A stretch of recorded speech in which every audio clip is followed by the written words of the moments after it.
सच है वो उन्हीं की बोली बोला करते हैं। गरीबदास जी ने लिखा है कि सरंग भरंग कुरंग मतंग भरंग और सरंगा इंद्री पांच ठगो तिस अंगा। इसका क्या तात्पर्य है?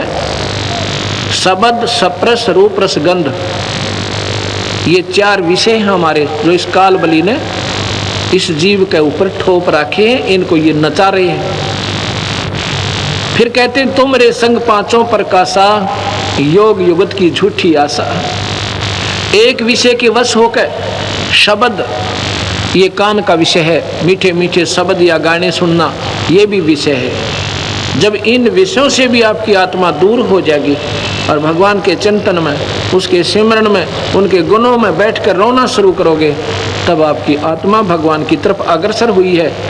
नहीं तो ये मीठी मीठी आवाजें सब सुन सुनकर राजी हो जाते हैं। पद गाया मन हर्षिया और साखी कहा आनंद, सो तत नाम न जानिया गढ़ में पड़ गया फंद, ये कबीर साहब कहते हैं।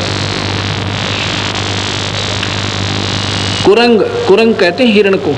हिरण में कान का विषय होता है, वो कान के एक शब्द करता है शिकारी, उस शब्द की ऐसी एक सारंगी से तान बनाता है और वो उसके वश होकर प्राण त्याग देता है, उसके चरणों में जाकर के टिक जाता है, मत्था टेक देता है, अपनी जान खो देता है, वो विवश है।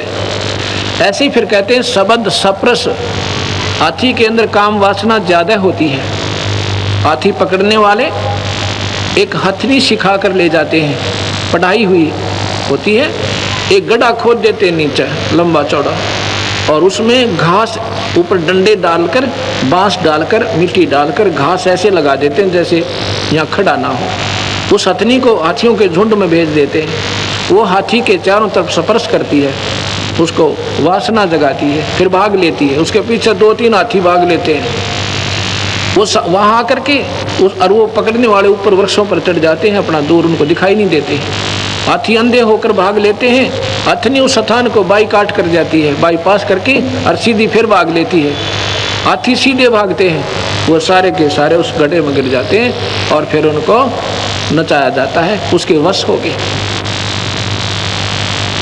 शब्द सप्रस रूप रस, रूप है जैसे आपने पतंगे देखे होंगे दीपक पर जलकर मर जाते हैं, उनमें विषय होता है, उनको वो रूप विषय विवश होते हैं। रस जो है भौरा, रस है मछली, मछली जो है जीभ के कारण विवश हो जाती है।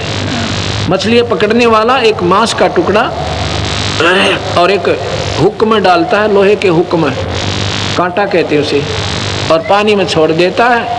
वो नादान उसको खाने के लिए मुंह लगाती है, वो खींच देता है, उसके ऊपर चल, उसके मुख में वो कांटा फंस जाता है और बाहर पटक देता उठा के, रस के कारण वो मर गई, जान खो दी।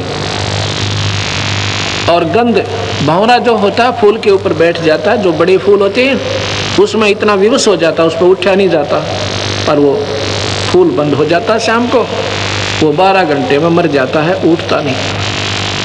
यहाँ गरीबदास जी कहते हैं कि तुम रे संग पांचों प्रकाशा, इस मनुष्य शरीर में काल ने ये पांचों ही लगा दिए कि कहीं ये भक्ति ना कर ले, कहीं इसका छुटकारा ना हो जाए। तुम रे संग पांचों प्रकाशा योग युगत की झूठी आशा।